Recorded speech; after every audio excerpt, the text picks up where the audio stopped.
Good morning. I just woke up. I had a coffee, but still a little bit. How can you say in English? I'm missing the word, but just just feel a little bit on the waking up process.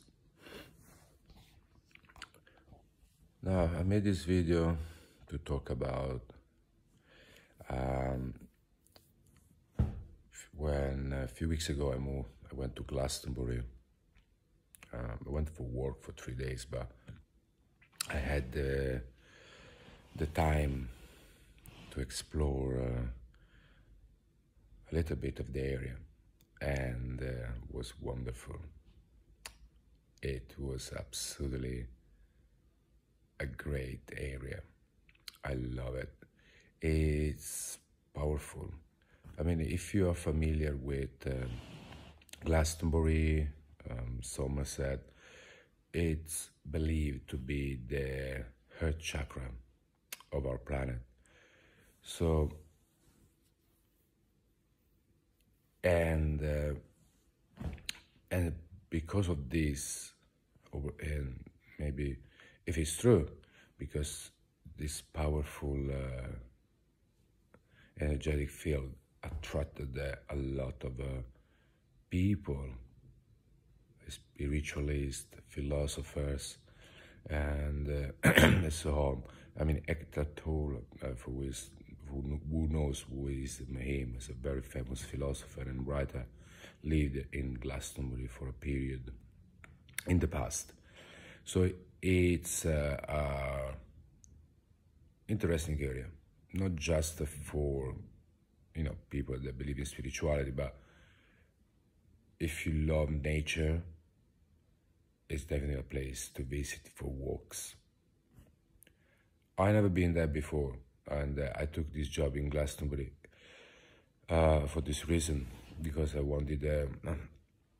It was a good opportunity to do some work that was all paid, accommodation, train, and everything, and at the same time exploring in the afternoon the area. But Glastonbury, it's something more than I thought. I mean,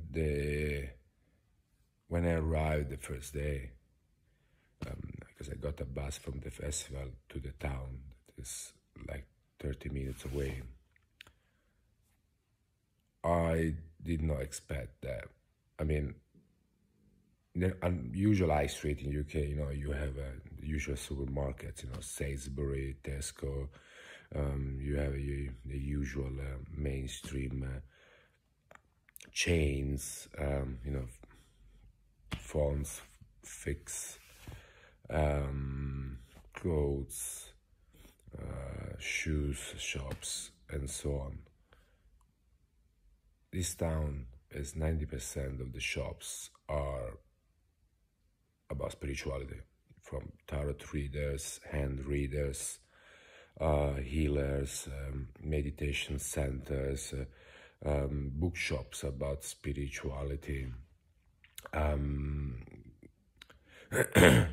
like shops about stones to protect your energies, and so on. Then you have some normal shops. You have a fish and chips, you have a restaurant, you have a pub, but the majority of shops, it's all about spirituality. It's the people you can see is it's not the usual, I would say, mainstream people you would see in a town. And to be honest, for someone like me, interested in this kind of things like spirituality, it was refreshing. It was refreshing that there was a place, even if it's very rare to find, but it was refreshing to find, to know that there is a place where, I would say, obviously I don't know the town well, but it seems like it's a place where there is a different way of living. And it was refreshing because it's not, like it looks, it's not a town where the main focus it's business, profit and so on, but it seems to be a town where the main focus and goal is the spirit. The main focus is the spirit. I mean, I'm sure there's gonna be problems like everywhere. Like as human beings, you cannot live without problems. But I mean, like seeing the people walking up and down the town, they felt like real, like much more real than what we call the real people in the rest of the world. There was no, people would just dress as they wanted. They were talk as they wanted. There was no like that kind of a dress code you might see in London, or the way to talk. It's a small town, 8,000 people, but it was great. It was great. I mean, I love it, and for a moment I felt like I wanted to be in this town forever, or at least to maybe one day spend some years living there. And who knows, maybe it might happen. I got in touch with a cafe and asked if maybe they might need help in the future, So there's the good things to work as a freelance. I can go anywhere I want, anytime I want. So I walked around feeling like really the lighter energy. You could feel it. There was a very calming and soothing, calming energy that I'm sure coming from the people living there. It was completely a different feeling that I would feel in London. You can feel it. Even if you don't believe it, you can feel it. There is something different there. And when I found like a peaceful place, I sat under the tree and meditate, and I could feel even my body was calmer. Normally, when I'm in London, my body is always a bit tense and shaking. So it was very hard to actually get to a really still and like calm point. So I went to a pub and there for a drink before getting the bus back to the festival, and I heard a lady speaking with an Italian accent, and it was an Italian, so I stopped her and asked if she was Italian, and she was, and she told me that she was traveling around UK, and then when they arrived, like her with some friends that were traveling, they arrived in Glastonbury, and she fell in love immediately with the town, and she stopped traveling as she stayed, and then she got a job in this pub. It was just great. Got the bus, went back to Glastonbury, and the day after decided to have a walk to Glastonbury Tor. So Glastonbury Tor is a high hill. On the top there is the leftover of a church. Now it's only a tower, but is giving a really magical, a powerful view, because you can see this hill that is the tallest in the valley, with the top, this tower standing there. I mean, it cannot give you a powerful image of magic. It cannot. It's impossible. That's why there is a lot of story and legends about that hill, from King Arthur to Merlin and so on. So I had this nice walk until I reached the point. It was sunny. The view of the valley was powerful, beautiful. It really, again, really felt a different world, a different way to live. It's possible, you know, a way to live where building profit is not just the main reason to go through life. And looking down the valley was, you know, green farms all around. It was unique. It was unique. You know, looking down from the top of this hill. I mean, back to the time, you know, with this church, you know, obviously it felt to be probably very isolated, because I guess at the time there would have been much more trees and forest. And obviously now sadly it's been replaced by farming. So again, not everything is perfect. And so I went back down to visit the town again, and I could not expect some ritual. So there was a going down the hill. There was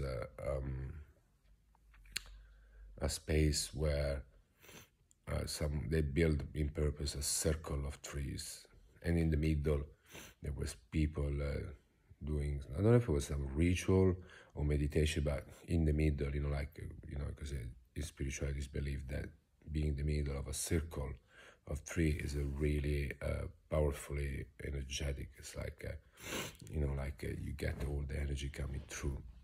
But as I said, you know, like I was not expecting less than that. So I left the tour heading to the town, and I noticed a sign say Church Well. So it was like a natural spring believed to have healing power. So I wanted to see it, but it was closed at the time. There was just people around, and again, the kind of people hanging around this Church Well was, you know, it was less than I would expect. There was any kind of people smoking weed, people dressing with ancient Celtic clothes, and then just like, you know, other, we'll call it normal people, just hanging around, chit-chatting. It was already an image, like a story on its own. So obviously, like, we straight away started to chit-chat, friendly, because that's one of the things I noticed. Like, everybody, you know, it will talk to you, like, straight away. You know, there is, you know, it's different. Like, everybody, like, they generally wants to talk, and it's very, you know, like, obviously it's the nature of that town. It's all about human relationships and connections. And so I made my way to the center of the town, and here I met this lady. There was a woman sitting on the sidewalk, on the side of the sidewalk, with like paper, a piece of paper inside a bag that I recognized to be tarots. So I thought, all right, let's see what the universe tells me. So she asked for a donation, so I gave some money. I got the card, and the card said, "A lady in my life." There are quite a few ladies in my life. Now, which one is the lady she meant, I don't know, because she was supposed to tell me the meaning, but for some reason I ended up sitting next to her on the street and telling the story of one lady in particular, until the point that she basically kicked me out, because I kept the hair there so long, and she could not, like, obviously, move on with the hair job that was basically to give tarot cards in exchange of some donations, so to make a living. So when at the end I asked, well, so which is the meaning of the card? She was like, I don't remember. I need to keep going, or I need to make some money. Fair enough, it was fair. So I left and went back to the pub. I was there the day before for a drink before heading back to the campsite. And again, while talking to the bartender, a random guy, just started to chat to me. Something that, if happens in London, is because they were drunk. But the guy was just arrived, just very sober. That was pretty nice. It was really nice, friendly. I love it. Honestly, I love it. And funny enough, while I was waiting for the thing, next to me there was a same man with the dog that was the day before. I guess very, very regular there. So I left again, happy for the day. And the last day ended up being perfect. I was supposed to finish work around 2 o'clock, but somehow the company decided to pack everything at 11. I said, okay, doesn't matter, let's close at 11. So, immediately I jumped inside the car to go to the train station. Initial idea was to go straight back to London, and I thought, well, I'm there, just gonna book a train for the evening and spend the day, walking, and this was the perfect idea. So I arrived to the nearest station, that's Castle Carry. From there, went to see the town, very small, pretty town, even smaller than Glastonbury, but nothing to do with the magic of Glastonbury, just proper ordinary town. What it was an ordinary was all the walks. So I thought about, reaching different villages, but taking alternative routes than the main roads. And that took me through farms and hills. So literally it took me in those different way to cross the town. Basically, what can I say? So there is an option on Google Apple Maps where you can choose avoid busy roads. So it gives you all the options available that are to reach the point wherever you need to reach that is not on the main roads. And obviously in this case, avoiding main road mean go through the fields, through the farms, and it was wonderful. I mean, I literally spent the morning, afternoon, literally crossing farms, walking up and down hills, and surrounded at 360 degrees by nature. Sunny day, perfect day. I couldn't ask more to life. It was all I needed to feel good and better again. I recommend Glastonbury. It is magical. It's absolutely a magical town, and it reminds me a bit about Edinburgh. Edinburgh is a bit like this, and the kind of energy is very similar. Glastonbury is much more concentrated. I mean, Glastonbury, basically all the town is, a spiritual hippie town, while in Edinburgh is more spread up, but very similar energy. Edinburgh is very artistic, spiritual, a lot of the festival or meetings or event you have in spiritual meetings or spiritual events you have in Edinburgh is very similar to what you could find in the Glastonbury. As I said, in Glastonbury it's much more power because it's literally all the town, a huge, I would say, congregation of spiritualists. So it's definitely, I need to go back. Absolutely, I need to go back. And I'm looking forward. I'm really looking forward. I feel that's my people. That's where I belong. I mean, I belong with those kind of people. But again, I don't want to sound arrogant, but someone needs to wake up. The people are asleep in places like London. So that's why people probably like me and others are here to try to help others to wake up from this deep sleep made out of fear, stress, anger, showing that as much all the, like heavy energy and perceived chaos that go through our life, a different way to live is possible. A happier and more peaceful way to live is possible. So people like me, and there are many others out there, has the responsibility to show this to people. Have a nice day. Hopefully I'm gonna wake up sooner, and I need to shave. Talk to you soon.